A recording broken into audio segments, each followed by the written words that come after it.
Bonsoir chers frères, bonsoir chers sœurs, bonsoir téléspectateurs. Bienvenue sur www.tvlafranjésus.com. Vous êtes bien branchés à l'émission Parole de vie.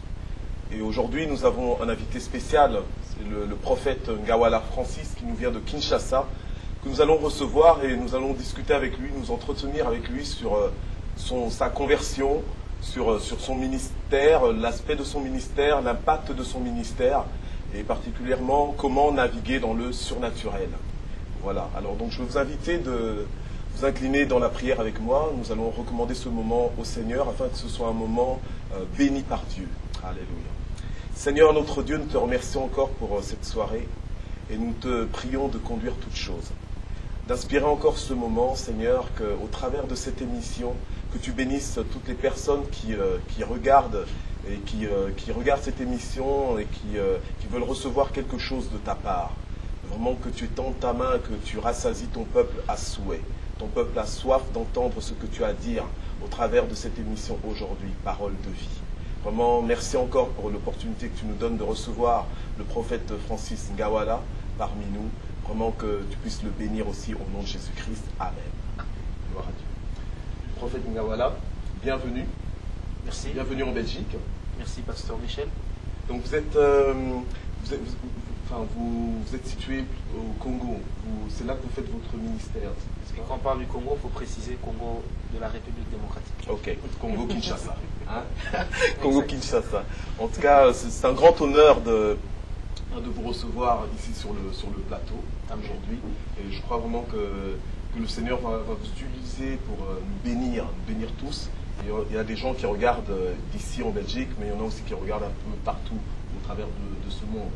Donc vraiment que toute la gloire monte vers le Seigneur. Amen. Amen. Amen.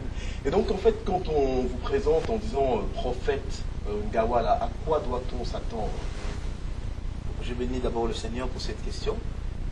Je dirais que c'est une question très directe. Et ça, j'apprécie déjà. Lorsqu'on nous appelle prophète, j'aimerais d'abord expliquer ce qu'un prophète n'est pas. D'accord. Puisqu'aujourd'hui, avec tout ce qui se passe dans le monde, et particulièrement dans nos nations, oui. Lorsqu'on parle d'un prophète, les gens s'attendent à un féticheur, les gens s'attendent à un diseur de bonne aventure, les gens s'attendent à quelqu'un qui tire les cartes, les gens s'attendent, en fait, bref, à un devin. Mais un prophète, de sa racine hébraïque Nabi, veut tout simplement dire celui qui se situe entre Dieu et l'homme. C'est-à-dire celui à qui Dieu parle, qui parle aux hommes, mais celui auquel les hommes parlent aussi et qui vient rapporter cela au Seigneur. Dans Exode 18, la Bible dit que lorsque Jéthro a vu Moïse, il a dit à Moïse, écoute, en tant que prophète, je te donne ce conseil. Toi, établis des anciens. Que l'Éternel te parle. Toi, tu parleras aux anciens qui vont relayer tes paroles. Et ensuite, les anciens viendront te parler de ce que Israël aura dit. Et tu relayeras leurs paroles vers le Seigneur. Donc, un prophète est donc un messager du Seigneur. Un prophète, c'est quelqu'un, bref, qui a le cœur de Dieu, mais aussi qui a la bouche du Seigneur avec lui. Donc, avoir le cœur de Dieu et la bouche du Seigneur. Donc, le porte-parole du Seigneur, en fait. Bon, vous savez, je ne pense pas que porte-parole soit l'expression appropriée, mais je dirais plutôt celui que Dieu utilise comme une bouche autorisée, mais aussi et surtout le plus important, c'est le cœur. C'est le cœur qui fonde le ministère et c'est le cœur sur lequel le Seigneur se base pour établir sa relation avec l'homme qu'il appelle prophète. D'accord. Et vous, comment vous avez su que Dieu vous appelait pour être prophète, en fait? Vous savez, ce sera peut-être étonnant, la réponse que je vais donner. Je dirais que depuis ma tendre enfance, j'avais l'habitude de voir des choses, d'écrire ce qui allait arriver. J'avais l'habitude, par exemple, de dire à ma grand-mère, voilà, à 14 ans, il y a quelqu'un qui viendra. Je n'avais que 4 ans, 3 ans. Moi-même, ça me faisait peur, ça me faisait très peur. Ensuite, quand j'ai connu le Seigneur, plusieurs années après, on était en prière et puis le Seigneur me dit, ben écoute, tu es prophète. Je me suis dit, Seigneur, moi prophète, j'étais dans une église qui ne croyait pas au ministère de prophète. Le Seigneur vous a parlé directement? Il m'a parlé directement, mais avant cela, je donnais déjà des prophéties. Et puis le jour où j'ai été baptisé du Saint-Esprit et que j'ai parlé en langue. Et ça, c'était à quel âge à peu près? Ouh là là, c'était à peu près à 18 ans, 19 ans. 18 ans, 19 ans. Oui. Il n'y a pas si longtemps. Ah ben si, quand même. Hein. Je plaisante. Ok. Et donc, et en fait, comment est-ce que vous pouvez expliquer un petit peu à l'audience, à tout le monde, comment est-ce qu'on vous distingue alors des autres ministères, en fait? Voilà. On nous distingue des autres ministères, non pas par le don de prophétie, parce que le don de prophétie, tout le monde peut l'avoir, mais la prophétie en soi est l'élément de distinction, puisque la prophétie, ce n'est pas la parole que l'on donne, mais c'est l'exercice dans lequel on se trouve, donc l'exercice qu'on met en application. On nous distingue premièrement par cela. Deuxièmement aussi, le peuple de Dieu apprendra que le cœur d'un prophète est différent du cœur des autres serviteurs de Dieu. Parce que le prophète, je vais m'expliquer, le prophète vit avec les émotions du Seigneur.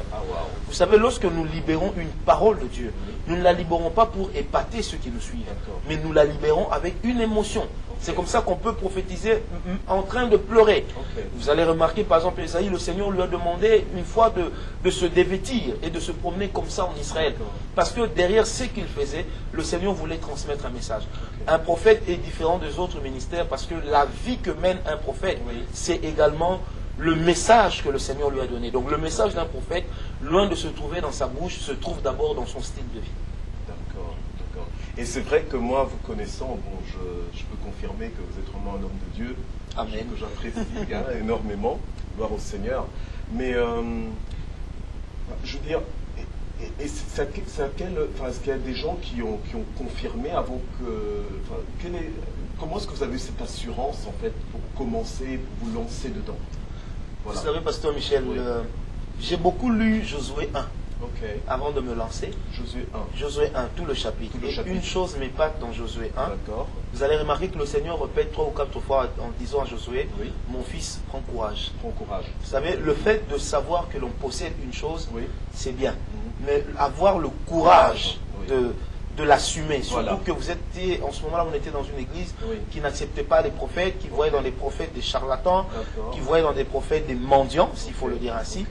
Accepter d'être prophète, vous savez, au début je prophétisais les yeux bien fermés, c'est à peine si je ne me scotchais pas les yeux, parce que j'avais peur du regard des autres.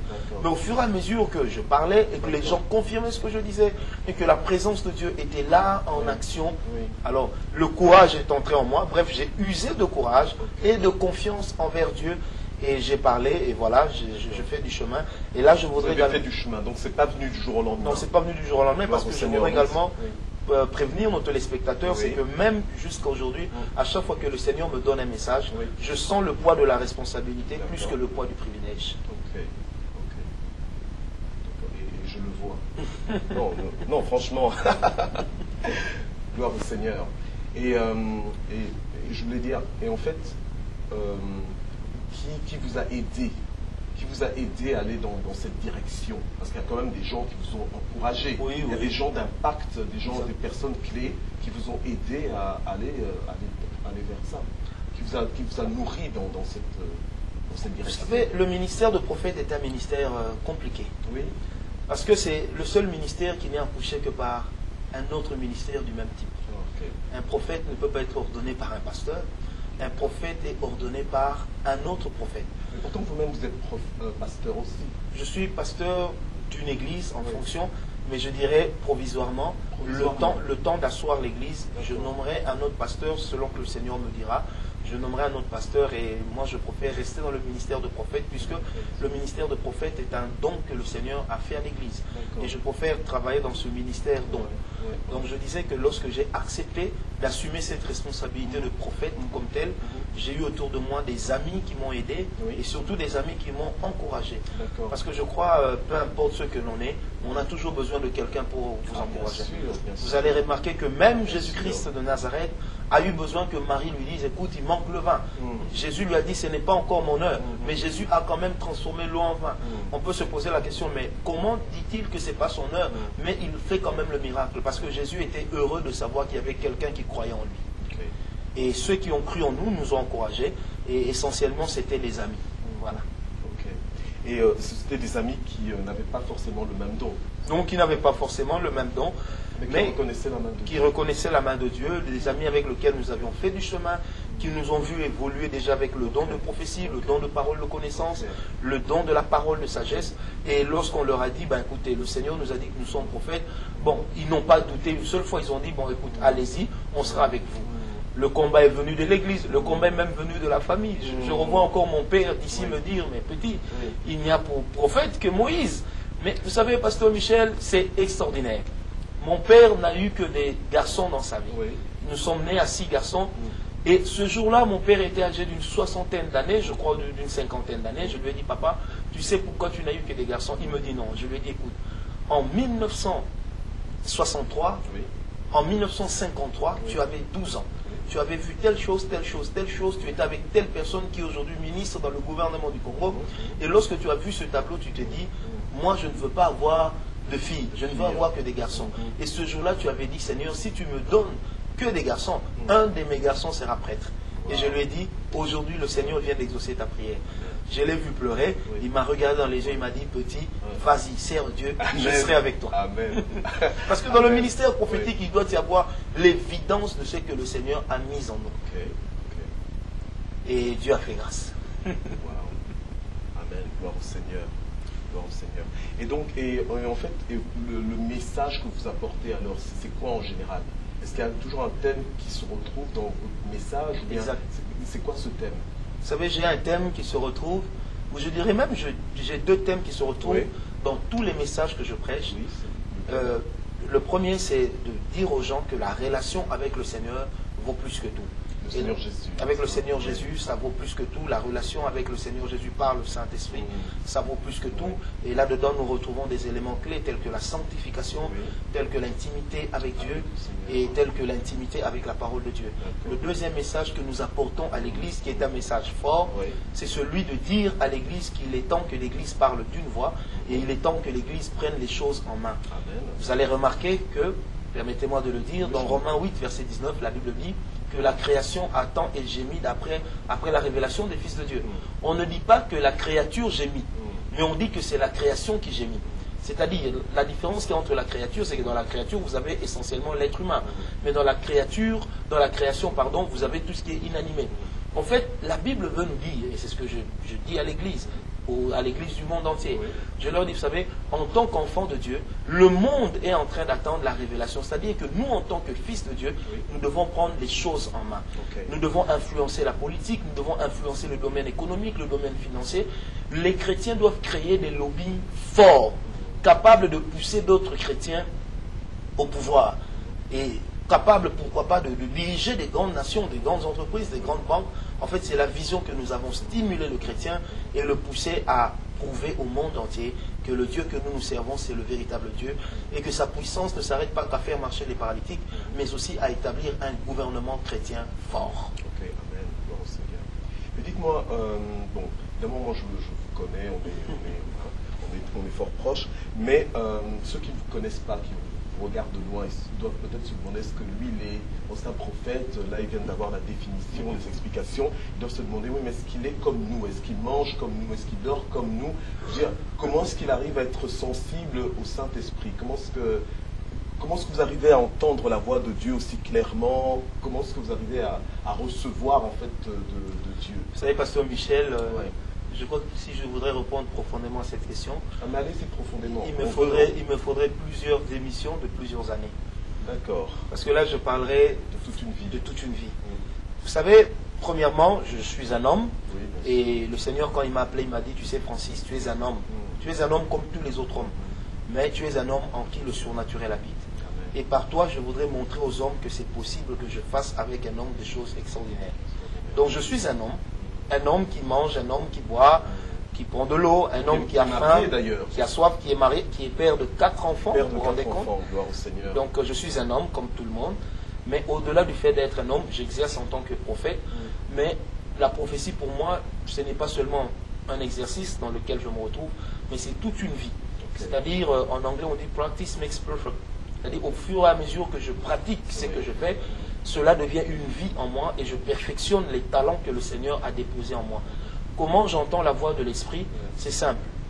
Premièrement, je ne l'entends pas toujours de la même manière, parce que le Seigneur parle tantôt d'une manière, tantôt d'une autre. Mais ce que je fais, je développe la sensibilité au Saint-Esprit, parce que l'un des grands secrets de ma vie et de mon ministère, et je le dis de tout mon cœur, c'est que pasteur Michel, j'aime Dieu de tout mon cœur, et je l'aime et je le sers avec sérieux. Amen. Et je le vois. Et je préférais ne pas poser un acte, ne pas prêcher, parce que je n'ai rien reçu de Dieu, plutôt que de me faire voir. Mon but suprême reste que Dieu, que le Seigneur Jésus-Christ soit reconnu comme Sauveur, qu'il soit reconnu comme Seigneur. Pourvu que je disparaisse, c'est pas grave. Mais je sais que si le nom du Seigneur est élevé, forcément qu'il attirera mon nom vers lui. Mais la chose est que, merci beaucoup, mais la chose est que les chrétiens sur les bancs, et même des fois les frères, les sœurs qui servent avec vous le Seigneur dans la même église, des fois ils doivent vous observer et se dire, mais comment est-ce qu'il perçoit ça, comment est-ce qu'il sait, allez, des fois même s'ils essayent, ils se rendent compte que, tiens, ça ne marche pas avec eux. Comment vous expliquez ça? Comment est-ce que vous les rassurez? Comment est-ce que vous leur montrez que c'est accessible pour eux aussi? Est-ce que c'est juste vous ou bien c'est accessible aussi aux autres? Non, c'est accessible aussi aux autres parce que le Seigneur n'a jamais utilisé un homme comme un terminus. Le Seigneur utilise des hommes qui ont le ministère comme des stations-service. Oui. C'est-à-dire qu'il y en a qui viennent, qui puisent leur carburant et qui continuent leur marche. Là où nous sommes et ce que nous démontrons de la part de Dieu, ça fait que les fils spirituels qui naissent de nous ou qui naîtront de nous ont le potentiel de faire plus. Parce qu'au-delà de ce que nous allons leur léguer, mais il y a déjà l'esprit qu'eux-mêmes ont reçu qui est également fort. Nous aimons dire aux gens que c'est possible et nous fournissons un effort pour mener une vie normale, une vie équilibrée, une vie simple, parce que la simplicité est requise dans la vie d'un prophète. Mais comment est-ce que j'ai développé cette assurance? C'est simple, j'aime Dieu, je vis dans la présence de Dieu, je cultive la présence de Dieu, et à chaque fois que je suis avec le Seigneur m'ouvre son cœur. Parce que la force d'un ministère prophétique aussi, c'est d'avoir le cœur ouvert et que Dieu nous communique par les autoroutes spirituelles des choses extraordinaires. Alors, sans vous interrompre, je cultive la présence de Dieu. Exact. Mais ils ne comprennent pas. Expliquez-leur un peu, comment est-ce que vous cultivez la présence? Je vais leur dire, voilà. Je vais expliquer quelque chose qui sera un peu compliqué. Vous savez, en tant que prophète, lorsque je dis que je cultive la présence de Dieu, vous savez, je n'ai pas une heure fixe de prière. Et je n'ai pas un programme préétabli de prière, sauf si le Saint-Esprit me le demande. Mais à chaque instant de ma vie, je suis conscient que Dieu est avec moi. Et la simple conscience que j'ai de la présence de Dieu m'ouvre l'esprit. Voilà. Donc c'est ça que vous appelez cultiver la présence. C'est-à-dire à tout moment, même dans un arrêt de métro, dans un arrêt de bus, dans un arrêt de taxi, même s'il y a des milliers de personnes, il est possible qu'au fond de mon cœur, je puisse trouver Dieu. Pourquoi? Parce que j'aime tellement cette présence, j'adore Dieu, je pense à Dieu, et je pense plus à Dieu qu'à ma propre femme. Ok. Et alors, mais vous savez, il y en a même qui vont jusqu'à dire, quand on parle de cultiver la présence de Dieu, ils vont jusqu'à dire libérer la présence de Dieu. Cultiver la présence de Dieu est une chose, libérer en est une autre. L'homme de Dieu, l'homme chrétien, doit apprendre d'abord à cultiver la présence. Avant de libérer, il faudrait posséder. Si vous libérez ce que vous ne possédez pas, en fait là, Dieu ne vous utilise que comme un canal ou comme un chemin. C'est dangereux parce que vous risquerez de ne pas beaucoup en bénéficier. Donc, même lorsque nous travaillons pour Dieu, quand la présence de Dieu descend, nous ne nous soustrayons pas de ce que Dieu veut faire. Nous disons, Seigneur, s'il y a quelque chose que tu veux faire ici, je veux que tu commences par mon esprit. Donc à chaque instant, nous avons cette soif de la présence de Dieu. Nous avons cette soif d'être transformés, d'être renouvelés, comme le disait l'apôtre Paul, dans l'esprit de notre homme intérieur. Et quand cette présence est établie en nous, Pasteur Michel, c'est extraordinaire. Pour la libérer, ça sera facile. Vous pourrez regarder les gens dans la salle et dire, voilà, le Saint-Esprit va commencer à toucher à droite, il touchera 45 personnes. Et ce sont des choses que nous vivons dans nos services. Mais comment vous pouvez savoir que ce sera 45 personnes? Parce que le Seigneur nous le dit. Parce que le Seigneur nous le dit. Et je ne dirais pas la coutume ou l'habitude que nous avons développée, parce qu'avec le Seigneur, il faut refuser l'habitude. C'est à cause de l'habitude et de la routine qu'on entre dans la religiosité et que Moïse a utilisé la verge le jour où le Seigneur lui avait demandé de parler. Donc nous croyons, et premièrement, nous avons la foi en ce que Dieu a mis en nous, et lorsque nous sentons qu'il y a le mouvement de l'esprit, parce que dans notre esprit, nous sommes capables de le flairer, nous sommes capables de le sentir par cette sensibilité, et quand le Saint-Esprit nous dit, il y a 12 personnes que je vais toucher, croyez-moi, Pasteur Michel, il n'y aura pas une 13e personne. Ah oui, d'accord. Mais gloire au Seigneur. Mais ce que j'aime bien chez vous, c'est que non seulement vous êtes un bon prédicateur, un bon enseignant, merci. mais aussi, je veux dire, vous laissez utilisés par le Seigneur, en tout cas avec les dons du Saint-Esprit. C'est un élément important, pas seulement pour le ministère, mais pour tout chrétien. C'est un élément important. Chaque personne de la Trinité déverse dans notre esprit quelque chose. La Bible parle de la diversité d'opérations, le même Dieu, le même Père, de la diversité des dons, le même Esprit, et de la diversité de ministères, le même Christ, le même Seigneur. Donc le Seigneur, quand il vient établir le ministère en nous, il fait de nous des gens qui continuons son œuvre. Et le Saint-Esprit, quand il vient, il dépose en nous les dons spirituels pour nous rendre capables de le servir comme il faut. Ok, mais maintenant, est-ce que vous pouvez un peu nous expliquer pourquoi est-ce que, ou bien est-ce que, je veux dire que lorsque, par exemple, vous laissez le Saint-Esprit agir, est-ce que c'est obligatoire que ce soit canalisé par vous? Je veux dire, parce que c'est vous qui êtes à la chaire, ou bien parce que c'est vous le pasteur de votre église. Est-ce que c'est obligatoire que ce soit canalisé par vous? Vous savez, pasteur Michel, qu'on ne se leurre pas, lorsque je suis dans l'exercice de mes fonctions, en plein service, je dois tout contrôler, sinon il y aura du désordre. Imaginez que vous soyez en train de prêcher, qu'il y a quelqu'un qui se lève pour dire, bon, le Seigneur m'a dit que je dois prier pour telle soeur, une autre personne se lève à gauche, et puis, et ça c'est surtout ce qu'on reproche à plusieurs jeunes, c'est-à-dire que quand il y a l'onction de Dieu, quand ils ont reçu quelque chose de Dieu, ils se permettent du n'importe quoi. Le Saint-Esprit est d'abord un esprit d'ordre. Donc, lorsque je suis en plein service du Seigneur, eh ben, je contrôle tout ce qui se passe. Celui qui a une directive forte dans son cœur, il peut écrire sur un bout de papier, remettre au protocole, et j'ai la simplicité de demander au Seigneur, Seigneur, est-ce que ce qu'on a écrit ici est vrai? Et si c'est vrai, je me plierai à l'instruction du Seigneur. Parce que j'imagine que les membres de votre église, je dirais, ils sont stimulés en fait à avoir un ministère du même type que le vôtre en fait. Vous savez, j'imagine. Vous savez, là où il y a un manguier, la plupart d'arbres qui vont pousser à côté seront des manguiers.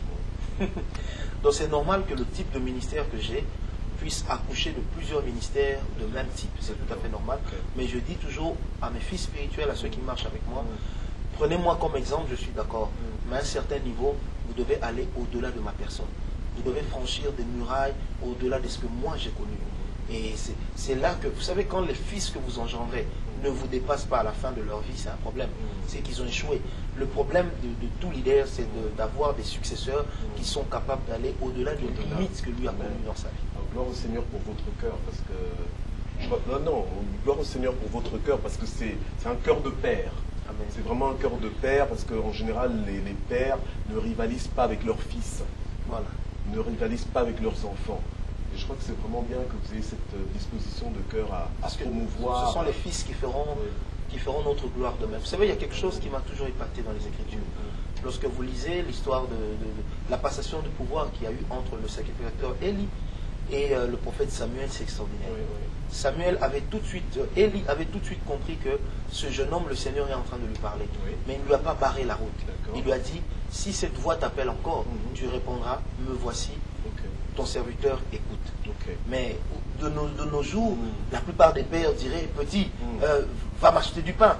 Comme ça, quand le Seigneur va le chercher, il ne sera pas là. Or, ce que nous oublions, c'est que les fils font la gloire du Père. Lorsque les fils que nous engendrons sont capables d'aller au-delà des limites que nous établissons, c'est extraordinaire. La Bible dit, ceux qui croiront en moi, ils feront des choses au-delà de ce que moi, le Seigneur Jésus-Christ, j'ai fait. Donc, en fait, si aujourd'hui nous voulons parler de la flèche de l'Église, elle devrait être montante plutôt que descendante comme aujourd'hui. Elle devait être ascendante. C'est-à-dire quoi? La Pentecôte, dans la Pentecôte, le Seigneur a présenté l'Église au monde. Et depuis la Pentecôte, il fallait que l'Église puisse réaliser au-delà de ce que le Seigneur a fait.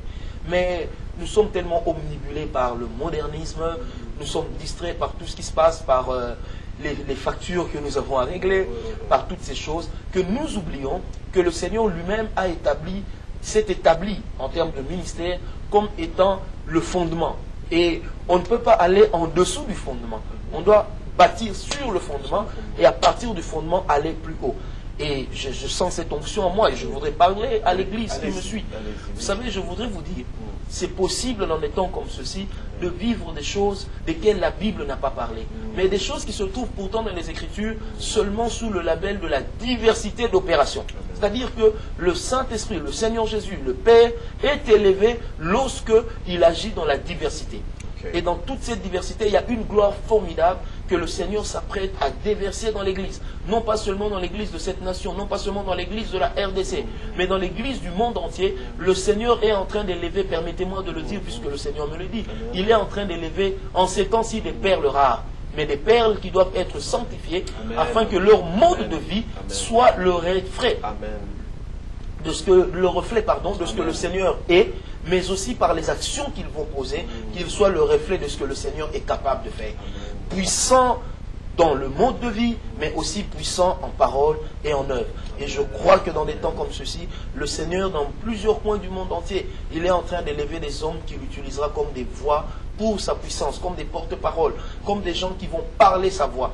Vous savez, il y a une synchronisation qui est en train de se passer dans le monde spirituel. Et je peux le voir lorsque j'en parle. C'est-à-dire que nous sommes entrés dans une époque de l'esprit où les anges sont tellement proches des serviteurs qu'ils n'attendent qu'une parole de notre bouche pour exécuter. Et dans le psaume 103, le verset 20, la Bible dit « Bénis soient les anges de l'Éternel qui exécutent la voix de sa parole. » Mais qui donnera la voix à la parole de Dieu si ce n'est le chrétien? Qui donnera la voix à ce que Dieu dit si ce n'est le chrétien? Ouais. Excusez-moi, et comment donner cette voix? Parler la parole de Dieu, maîtriser ce que le Seigneur veut dire et la déclarer. Il y a une grande force dans la déclaration parce que celui qui déclare, celui qui ordonne, qu'est-ce qu'il fait? Il publie des ordres. Amen. Déclare et décrète. Décrète, voilà, il publie des ordres et lorsqu'il parle avec foi, les anges se mettent en action et ils courent derrière cette parole. Or la Bible dit que même Dieu lui-même court derrière sa parole pour s'en assurer l'accomplissement. Amen. Gloire au Seigneur. Donc là, jusque-là, depuis qu'on a commencé notre conversation sur votre vie, on voit finalement que Dieu, dans sa souveraineté, a choisi de vous utiliser comme il vous utilise. Et vous aussi, dans votre obéissance, dans votre flexibilité, vous vous laissez utiliser par Dieu de la façon dont il vous utilise. Vous savez, si on était en pleine rue, je vous aurais dit, ah ben tant mieux, hein. Je vous aurais dit tant mieux. Pourquoi tant mieux? Parce que je me dis, bon, si je dis que je sers un maître, il est normal que mon maître domine sur moi. Amen. Et je suis un doulos du Seigneur. Un doulos, ça veut dire je ne suis qu'un serviteur. Je suis un esclave de Jésus. Il arrive que le Seigneur me dise, bon, je veux faire telle chose, qu'est-ce que tu en penses? Oui, mais je dis toujours, Seigneur, c'est toi qui es Dieu. Que ta volonté soit faite. Et Jésus lui-même disait, même s'il faut que je boive cette coupe, Seigneur, même si j'en ai pas trop envie, mais que ta volonté soit faite. Est-ce que vous pouvez, sans indiscrétion, nous donner un petit exemple de ce qui vous a déjà un peu coûté en disant justement, Seigneur, que ta volonté soit faite? Ouf. Vous savez, il y en a tout plein. D'abord, ceux qui me suivent se rendent compte que j'ai plusieurs dents en moins. Et j'avais connu un accident, et c'était un accident par lequel j'ai eu une visitation extraordinaire du Seigneur. Et c'est derrière cette visitation, un accident de circulation. En fait, j'ai traversé le miroir, la glace arrière du véhicule avec ma tête. Et je suis resté dans le coma jusqu'à ce que le Seigneur m'a sorti de là. Et c'est de rester pour moi un motif de fierté. Et le Seigneur m'a toujours dit, reste comme ça. Ah bon? Oui, voilà. La deuxième des choses, une autre chose qui m'a coûté, je les prends comme ça pêle-mêle. Vous savez, moi j'aime bien manger la viande. J'aime bien manger la viande de bœuf particulièrement. Mais je me rappelle que j'ai fait plus de 45 mois durant lesquels le Seigneur m'a dit, tu ne mangeras pas la viande, peu importe sa forme. Et je n'ai mangé ni viande, ni poisson. J'ai mangé des légumes. Et imaginez-vous manger des légumes avec des frites. Ce n'était pas commode. Mais je l'ai fait. J'ai également eu des moments où le Seigneur m'a dit, bon, tu vas dormir par terre 1 an. J'ai eu des moments où le Seigneur m'a dit, bon, tu vas faire 45 jours, tu ne prendras que du thé rouge. J'ai eu des moments où le Seigneur me dit, bon, tu vas faire 10 jours, tout argent que tu vas toucher, tu le donneras à tel serviteur de Dieu, ou tu en feras don à l'église. Donc j'ai connu comme ça, et je vous assure, quand le sacrifice que vous faites vient du Seigneur, parce que le Seigneur vous le demande, vous sentez que ça vous enrichit. En fait, vous vous retrouvez un peu comme Daniel et ses amis. On ordonne à tout le monde de se nourrir des mets royaux, mais eux ils disent, nous ne mangerons que des légumes. Et vous vous rendez compte combien le Seigneur est merveilleux. Je peux dire à nos téléspectateurs combien il est merveilleux de servir Dieu de tout son cœur. En fait, Pasteur Michel, lorsque vous consentez un sacrifice avec et pour Dieu, ça ne pèse plus sur vous. C'est agréable. Mais dites-moi, est-ce que c'est naturel chez vous de prendre position comme ça? Parce que quand vous prenez position de cette façon, même sous prétexte, entre guillemets, d'obéir à Dieu, il y a quand même opposition, il y a quand même des gens qui font des commentaires, il y a quand même des gens qui se disent « oh, ben, il exagère » ou « oh, écoute, qu'est-ce qu'il a encore entendu » etc. etc. Et surtout que je pense quand même que bon, le Seigneur peut vous emmener à prendre des décisions. Là, vous êtes quand même marié depuis un petit temps, une très belle femme d'ailleurs, hein, sur Nana qu'on salue, hein, une très bonne femme aussi. Mais je veux dire, comment est-ce qu'elle gère ça, comment ça se passe? Bon, je vous assure que lorsque j'entre dans mes moments de sacrifice, oui, j'évite de faire comme les pharisiens. C'est-à-dire que je n'alerte pas tout le monde. Oui, mais votre femme, elle voit. Oui. Deuxièmement, ma femme voit puisqu'elle est dans mon intimité. Oui. Au début du mariage, c'était un peu dur. Ah. Mais après, elle a compris que j'étais prophète. Et vous savez, la vie d'un prophète est extraordinaire. Je me suis réveillé un beau jour, un beau matin. J'ai pris mon sac au dos. Je lui ai dit, bon, je vais prier. Elle me dit, tu rentres quand? Je lui ai dit, je ne sais pas. Le Seigneur m'a dit d'aller prier. Wow. Dehors, je vais en montagne. Et vous savez, le comble, c'est que quand je suis sorti, il pleuvait. Oui. Et il a plu pendant 3 jours et je suis resté sur la montagne pendant 3 jours. Mais je vous assure, pasteur Michel, c'est que le Seigneur m'a montré, ça a encore ajouté quelque chose. Amen. En fait, c'est vrai que ma femme, au début, ça la dérangeait un peu, mais aujourd'hui, elle-même étant entrée dans le ministère de prophète, elle est une prophétesse, différemment d'ailleurs de moi, puisque nous ne prêchons pas de la même manière. Vous savez, ma femme, lorsqu'elle modère ou elle chante, il y a une présence, pasteur Michel, qui peut vous amener à fuir la chambre, qui peut vous amener à fuir. Je dis toujours à mon épouse, prions mais ne prions pas ensemble. Elle me dit pourquoi? Je lui dis mais quand je prie avec toi, il y a une bombe qui est prête à exploser. Que Dieu la bénisse. Et vous savez quoi, pasteur Michel? La femme que j'ai n'était pas le genre de femme que je rêvais d'épouser avant.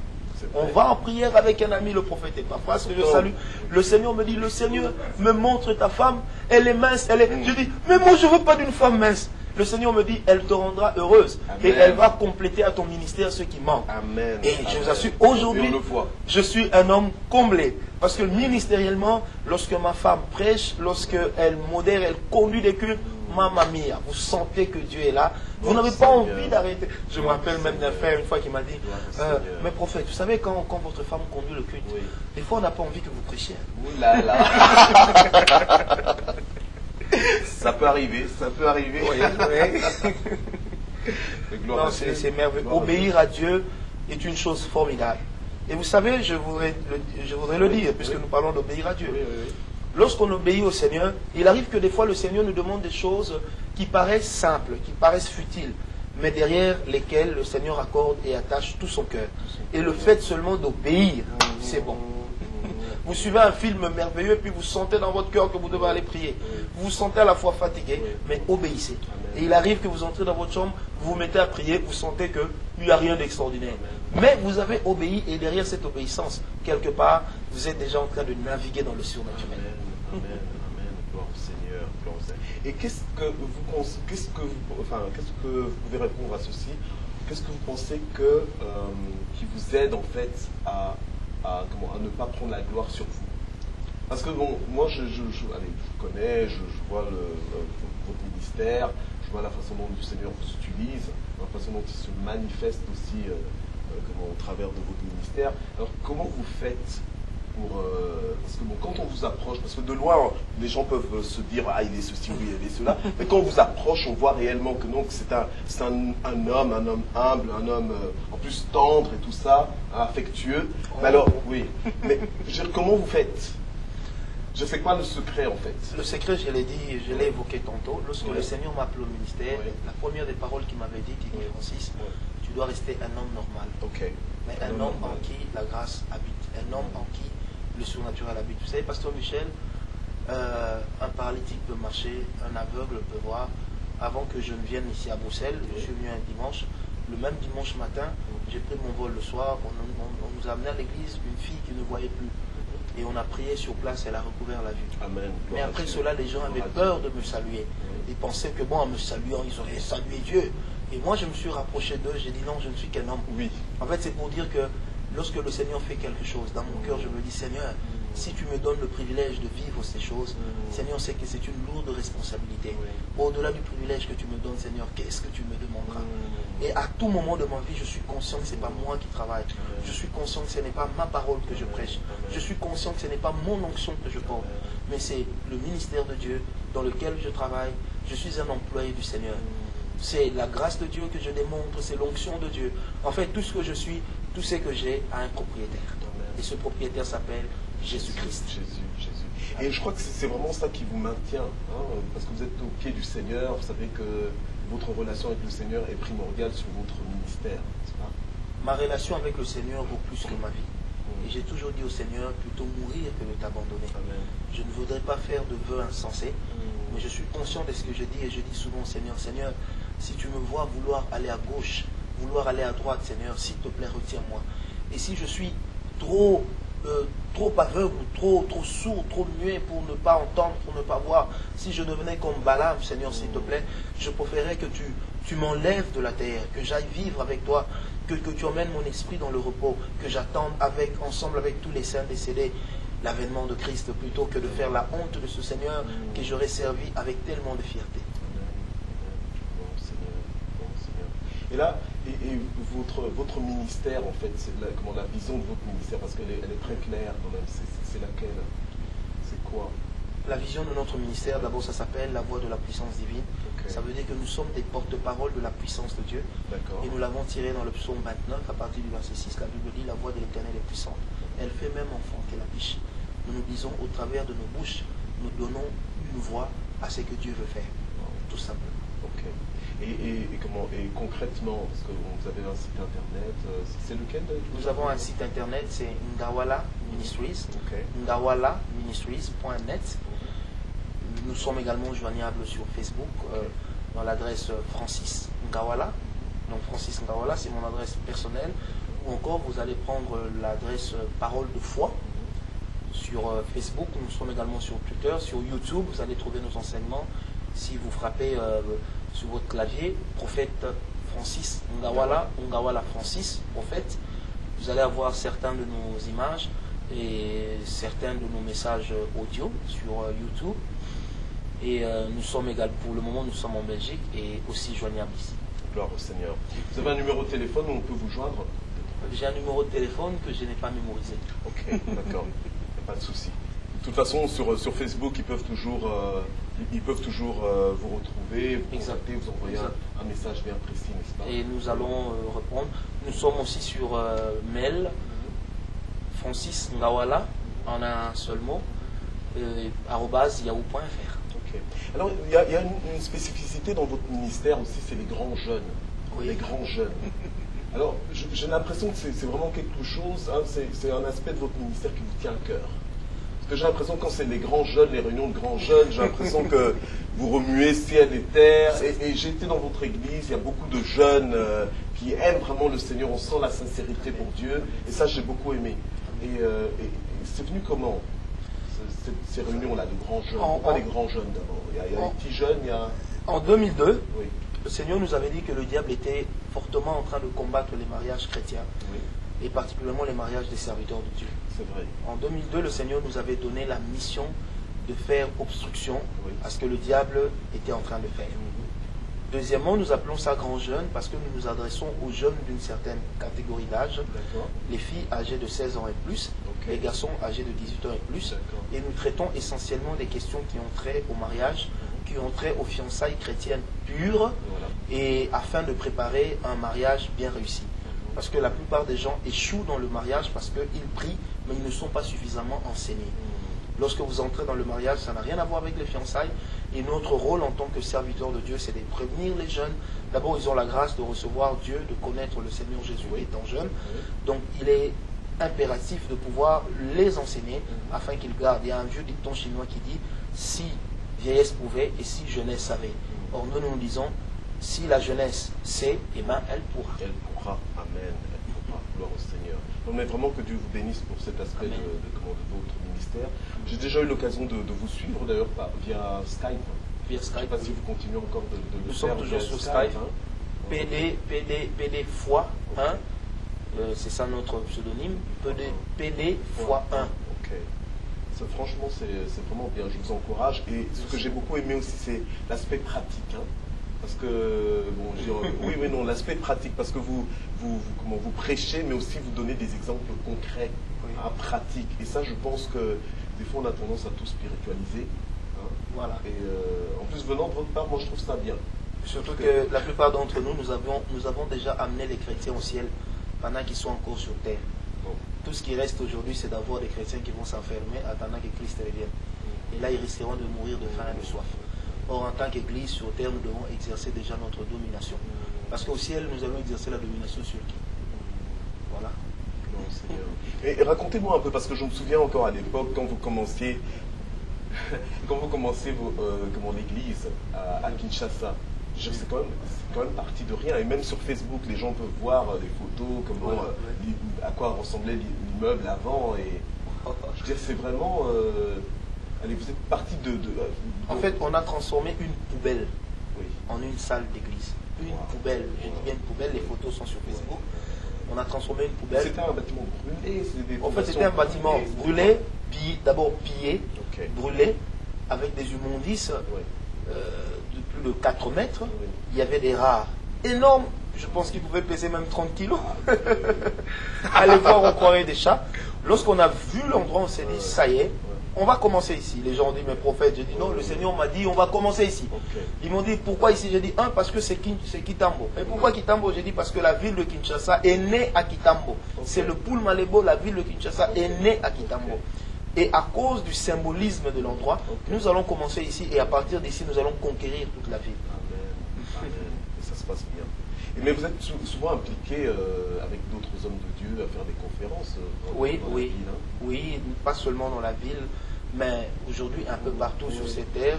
Lorsque nous sommes invités, selon notre emploi du temps, nous nous arrangeons pour répondre présent, pour apporter le peu que nous pouvons, afin que le peuple de Dieu soit aussi quelque part enrichi, parce que le Seigneur fait ou a mis en nous. Ok, gloire au Seigneur, gloire à Dieu. Amen. Et vous avez d'autres pasteurs dans votre ministère?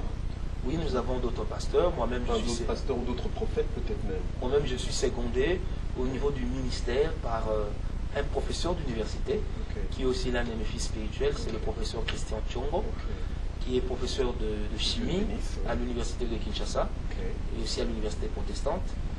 Nous avons le pasteur Vicky Chibenji, c'est lui que nous appelons le président du siège de l'église Parole de Foi. Et il y a également le pasteur Dougui, avec lequel nous servons aussi le Seigneur, qui va d'ailleurs bientôt se marier. Et nous avons aussi le pasteur Cantos, dont la femme est tombée enceinte après 5 ans de mariage. Et là encore, on a eu un témoignage fabuleux. On était en pleine prière, j'ai demandé à cette femme de se lever et on a posé un acte de foi. Lequel était-ce? J'ai demandé à l'église d'acclamer le Seigneur pour la grossesse de cette femme pendant qu'elle ne l'était pas. Et un mois après, elle est venue me voir pour dire, papa, les résultats sont là. Je suis enceinte. C'est vraiment l'église de la parole de foi, quoi. Ben, voilà. Non, mais gloire à Dieu. Gloire à Dieu. Non, mais j'aime bien parce qu'il y a de la cohérence. Amen. Il y a de la cohérence entre la vision, entre le message, la prédication, et le contenu même du message, et ce que vous vivez, ce que vous expérimentez. C'est normal, la parole de Dieu est une parole vivante. Elle n'est pas une parole statutaire. Amen. Donc il faudrait que la parole de Dieu, quand vous la vivez... Mais donc Dieu est différent chez vous, non? Non, Dieu, vous savez, c'est le même Dieu, mais il n'agit pas partout de la même manière. Amen, amen, amen. Gloire au Seigneur. Alléluia. Gloire à Dieu. Vous avez parlé tout à l'heure de la diversité aussi. Oui. Hein, vous parliez tout à l'heure de la diversité, et je crois que vous ne vous attendez pas non plus à ce que tout le monde soit comme vous. Je pense l'avoir dit clairement. Je ne veux pas que tout le monde soit comme moi, parce que si tout le monde soit comme moi, ça sera un échec. Mais je veux que tout le monde aille au-delà de moi. Voilà. Mais je me dis, bon Seigneur, que mes fils prient bien pour moi. Plus haut je monterai, plus haut eux commenceront. Amen, amen, amen. Plus haut aussi, peut-être plus la barre elle est haute pour eux aussi. Voilà, c'est un challenge.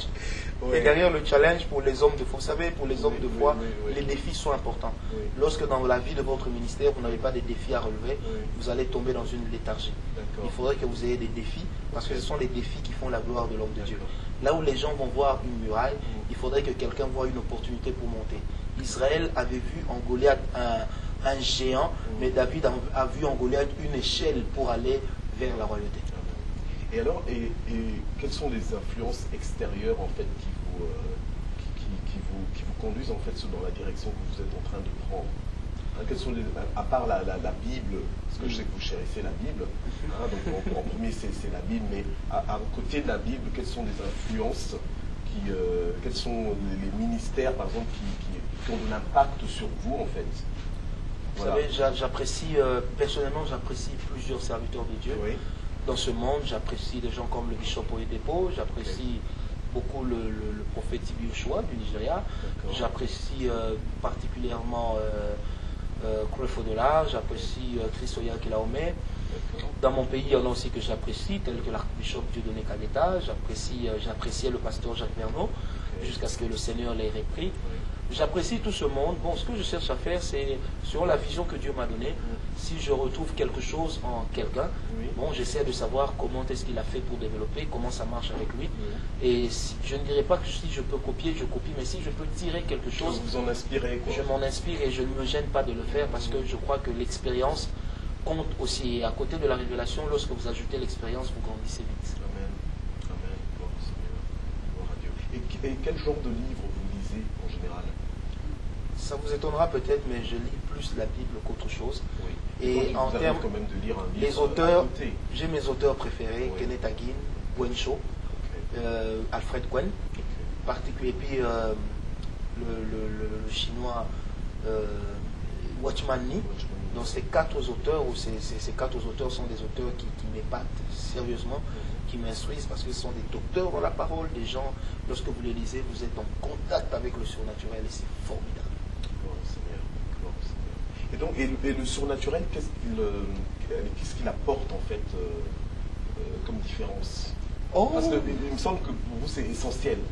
Oui, c'est l'élément essentiel. Le surnaturel. Mais qu'est-ce qu'il apporte comme différence? Il apporte beaucoup de choses. D'abord, il apporte un autre sens dans la vie. Il apporte une autre conscience de la présence de Dieu, puisque la présence de Dieu ne vit pas dans le physique. La présence de Dieu vit dans le surnaturel. Mais le surnaturel n'est pas un endroit éloigné de nous. Le surnaturel est plus proche de nous que le physique que nous voyons. D'accord. Et c'est pourquoi j'ai dit tout à l'heure que la conscience que j'ai de la présence de Dieu amène déjà la présence de Dieu là où je suis. C'est pourquoi vous allez remarquer dans Ésaïe 45, et Ésaïe dit au Seigneur, le Seigneur dit à Ésaïe, dis à Israël de me chercher. Mais Ésaïe répondra au Seigneur, mais Seigneur, comment tu demandes à Israël de te chercher, mais pourtant tu te caches. Et j'aime bien la réplique du Seigneur, il dit, certes je me cache, mais je n'ai pas dit à Israël de me chercher en vain. C'est-à-dire que le Seigneur se cache, mais il ne se cache pas dans un puits, il ne se cache pas dans une grotte, mais le Seigneur se cache dans nos cœurs. Et le Seigneur se laisse trouver par quiconque le cherche. Or, pour le chercher, il faudrait ouvrir nos cœurs. Et là, vous avez un verset formidable dans Osée 6.3, la Bible dit, connaissons, virgule, et cherchons à connaître l'Éternel. Le verbe connaître, traduit en hébreu, ça veut dire pénétrons, virgule, et cherchons à pénétrer encore plus le Seigneur. Cette soif que nous avons de Dieu nous amène d'une étape vers une autre. David lui-même, qui a vécu des choses extraordinaires dans la présence de Dieu, un jour il dit, Seigneur, emmène-moi sur un rocher que je ne puis atteindre. Ouais. Et je me dis, partout où nous sommes, c'est une preuve qu'il y a encore quelque chose que nous n'avons pas encore découvert. Un miracle que Dieu opère aujourd'hui est une preuve qu'il y en a encore un que Dieu n'a pas encore opéré. Parce que si Dieu a déjà tout fait, alors il cessera d'être Dieu. Amen. Mais maintenant, pour un petit peu... parce que bon, comment est-ce que quelqu'un recherche Dieu? Comment est-ce que vous pouvez dire, tiens, cette personne recherche Dieu et cette personne ne recherche pas Dieu? Vous savez, pasteur Michel, j'aime bien la Bible dit, le sang répond au sang, dans Proverbe, et le cœur répond au cœur. Ça veut tout simplement dire, et dans 1 Corinthiens 2, la Bible dit, lequel connaît les choses de l'homme, si ce n'est l'esprit de l'homme qui est en lui. Mais aussi, lequel connaît les choses de Dieu, si ce n'est l'esprit de Dieu qui est en nous. Donc la présence de notre propre esprit humain nous permet aussi de ressentir quelque chose par le biais d'une intuition. Deuxièmement, la présence du Saint-Esprit dans nos esprits nous permet aussi de sonder le monde spirituel et de comprendre lorsque quelqu'un n'est pas avec Dieu et que vous êtes avec Dieu, votre cœur ne sera pas tranquille. Mais lorsque quelqu'un est avec Dieu, pasteur Michel, vous l'adopterez directement parce que vous saurez que cette personne est de votre famille. Quand vous rencontrez votre frère de sang, même si vous ne vous êtes jamais vu, le fait de découvrir en lui des traits physiques qui sont comme les vôtres, eh bien, ça va vous pousser à un attachement. Et lorsque nos cœurs rencontrent des gens qui ont aussi le cœur qui aime Dieu, nous nous sentons en famille. Vous voyez, lorsque nous tenons l'émission avec vous, Pasteur Michel, je sens que nous sommes de la même famille. Je sens que nous avons le même esprit. Nous n'avons peut-être pas le même message clé, mais nous avons le même esprit. Nous avons les mêmes aspirations. Et même quand je parle, je sens cette onction qui me dit que ce que je dis est vrai. Amen. Amen. Gloire au Seigneur. Alléluia. Gloire au Seigneur. Parce que j'ai posé cette question pour justement un peu rééquilibrer les personnes qui pensent que, bon, je veux dire, quand je recherche Dieu, je dois jeûner 100 jours, 100 jours sur 100, je sais pas moi. Vous voyez, le corps que nous portons ici n'est pas à nous, hein. Il appartient à Dieu. Sans mépriser le jeûne, bien sûr, hein, oui. Je pose la question. Il appartient à... Malheureusement, vous savez, les chrétiens, on leur a mal enseigné sur le jeûne. Et il n'y a aucune puissance dans le jeûne. Je répète, il n'y a aucune puissance dans le jeûne. Le jeûne est une humiliation volontaire de l'homme devant Dieu. On ne jeûne pas pour faire du chantage à Dieu, mais on jeûne pour prendre un temps d'intimité avec le Seigneur. En fait, lorsqu'on jeûne, on élève son esprit dans la présence de Dieu. C'est pourquoi un jeûne sans prière, un jeûne sans adoration, un jeûne sans intimité est une grève de la faim. Grève de la faim. Gloire au Seigneur. Ok. Et je veux vous demander simplement de pouvoir peut-être prier ou encourager encore des frères et des sœurs à l'écran qui nous ont suivis. Je crois qu'on a fait un peu le tour. Hein, donc l'idée c'était vraiment de vous présenter et de voir un peu qui est, c'est quoi un prophète, comment vit un prophète, hein, et quel est le cœur du prophète, quel est son message. Et je crois que beaucoup d'entre nous avons eu des réponses aujourd'hui. Gloire au Seigneur. Donc je voudrais simplement que vous puissiez peut-être encourager des frères et des sœurs qui sentent en eux aussi ce même don, cette flamme, cet élan en fait. Voilà, si vous pouvez les encourager et même prier pour eux.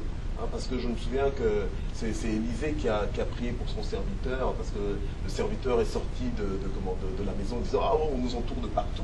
Et Élisée lui dira « Mais non, écoute, ceux qui sont avec nous sont plus nombreux hein, que ceux qui sont contre nous ». Hein, donc quelque part, si vous pouvez prier justement pour ouvrir les yeux, parce qu'il y a des gens qui croient qu'ils n'ont peut-être rien, voilà, qui sont obligés d'être comme la sœur ou bien comme le frère, mais vous, par votre prière, peut-être que ça peut remettre les choses, recadrer les choses. Avant de prier, je voudrais dire d'abord aux enfants de Dieu, le plus important c'est de rester soi-même. La vraie identité de l'homme, on ne la retrouve que dans la présence de Dieu. Dans le psaume 84, le verset 5, la Bible dit que ceux qui se confient en l'Éternel, ceux qui se confient en l'Éternel, qui entrent dans sa présence, ils trouvent dans leur cœur des chemins tout tracés. Là, je paraphrase. C'est-à-dire qu'en chacun de nous, il y a déjà un chemin que le Seigneur a prévu. Et en tant qu'enfants de Dieu, lorsque nous apprenons à marcher, non pas selon nos préceptes, non pas selon nos principes, mais selon ce que la parole de Dieu enseigne, nous sommes les plus heureux. Vous savez, quand vous êtes prophète, vous qui me suivez, le Seigneur vous dit que vous êtes prophète, ce ne sera pas toujours facile. Ce ne sera pas toujours évident. Même moi qui vous parle, ce n'est pas toujours facile. Il y a aussi des congrégations, des communautés qui n'aiment pas nous appeler prophètes, ils préfèrent nous appeler frères. Mais je crois que le titre, ce n'est pas la chose vers laquelle ou derrière laquelle nous courons. Mais nous courons derrière les résultats, puisque la Bible dit que les résultats tranchent les palabres. Celui qui dit on étouffe mon ministère n'a pas encore mûri. Un ministère, on ne l'étouffe pas. Moi, j'ai toujours dit à l'église, si vous pensez que quelqu'un étouffe votre ministère, mettez-vous dans la rue, commencez à crier. Il y a toujours quelqu'un à qui votre ministère servira. Wow. Voilà. Seigneur Dieu Tout-Puissant, je prie que tu bénisses tous ceux qui nous suivent. Amen. Je prie que tu bénisses Papa l'État. Je prie que tu bénisses également, Éternel, l'évangéliste Isia. Amen. Que tu bénisses le frère Dolly. Que tu bénisses Pasteur Michel, son épouse. Que tu bénisses, Éternel, tous ceux qui nous sont chers. Amen. Que tu bénisses ceux qui nous aiment et ceux qui nous détestent. Que tu bénisses tous ceux qui travaillent pour ton Église, Éternel Dieu. Mais que tu bénisses aussi tous ceux qui travaillent contre l'Église. Parce qu'il est écrit dans ta parole que tu dresses devant nous une table en face de nos ennemis. Il est aussi écrit dans ta parole que lorsque tu approuves les voies d'un homme, eh bien tu rends favorable même ses ennemis. Éternel Père, nous prions que ta parole parcourt la terre. Nous prions que tu ouvres des nouvelles portes, Seigneur. Amen. Que tu ouvres les portes au Moyen-Orient, Seigneur. Amen. Afin que ta parole puisse pénétrer. Oui, Seigneur, partout où la politique des hommes a échoué avec le printemps arabe. Notre prière, Seigneur Dieu, c'est que partout il y aura encore des secousses. Que ce soit pour la parole de Dieu et non pas pour que les islamistes puissent régner. Éternel Dieu, Maranatha, nous savons que tu reviens et nous te prions de revenir. Amen. Seigneur, fortifie un frère, fortifie une soeur, fortifie quelqu'un qui a battu, fortifie quelqu'un qui ne croit plus en rien. Alléluia, parce que nous croyons croyons qu'en toi, il y a toujours espoir. Et toi, tu aimes ceux qui ont la foi parce que ta parole déclare que tu te nourris de leur foi. Éternel Dieu de gloire, nous savons que le Dieu des miracles n'est pas mort, que ce Dieu-là est encore en vie. Qu'une femme qui est en train de chercher un enfant trouve un enfant, Seigneur. Qu'une femme qui est en train de chercher un mariage le trouve, Seigneur. Qu'un homme qui est en train de chercher un positionnement le trouve, Seigneur Dieu. Qu'une famille disloquée soit restaurée. Éternel, qu'une église en pleine instance de division soit restaurée, Seigneur Jésus. Que quelque part où le diable était en train de régner, que le trône de Dieu puisse s'élever, Seigneur Dieu. Et que le nom du Seigneur soit béni. Et que le nom du Seigneur soit glorifié. Car, Éternel, lorsque tu as dit à tes serviteurs, passons de l'autre bord, ce n'est pas la tempête qui les a empêchés d'arriver à bon port. Mais nous croyons, Seigneur, que la parole que toi tu déclares, tu l'accompliras toujours. Soyez bénis, peuple de Dieu. Que les nations du monde entier soient bénies. Que les gouvernements qui travaillent pour le peuple soient bénis. Que la terre entière soit bénie. Et que les enfants de Dieu soient bénis. Et que l'identité de chaque chrétien ressorte et travaille au nom de Jésus. Soyez bénis, vous qui nous suivez. Et que la paix de Dieu soit votre partage. Avec le Saint-Esprit, j'ai ainsi prié. Merci, Seigneur Jésus-Christ. Gloire au Seigneur. Amen. Amen. Merci beaucoup, en tout cas, Pasteur Michel. Francis Ngawala. En tout cas, ce fut vraiment un honneur de vous recevoir ici sur le plateau. L'honneur est partagé. Pour vous recevoir ici sur le plateau de l'émission Parole de vie. Amen. On espère en tout cas que ce ne sera pas la dernière fois. Oh, certainement pas. Amen. Gloire au Seigneur. Sortant de la bouche d'un prophète, donc je pense que oui, ce ne sera pas la dernière fois. Donc vraiment que Dieu vous bénisse et qu'il bénisse aussi votre séjour parmi nous. Vous êtes ici en Belgique pour combien de temps? Je suis là jusqu'au 13 octobre. Jusqu'au 13 octobre? Oui. D'accord. Donc je crois qu'on aura peut-être encore l'occasion de se revoir. Et il y a beaucoup qui nous suivent aussi, qui pourront certainement vous contacter, ou vous croiser même dans les rues de Belgique. Gloire au Seigneur, ou bien dans les assemblées, parce que vous allez rendre aussi le ministère.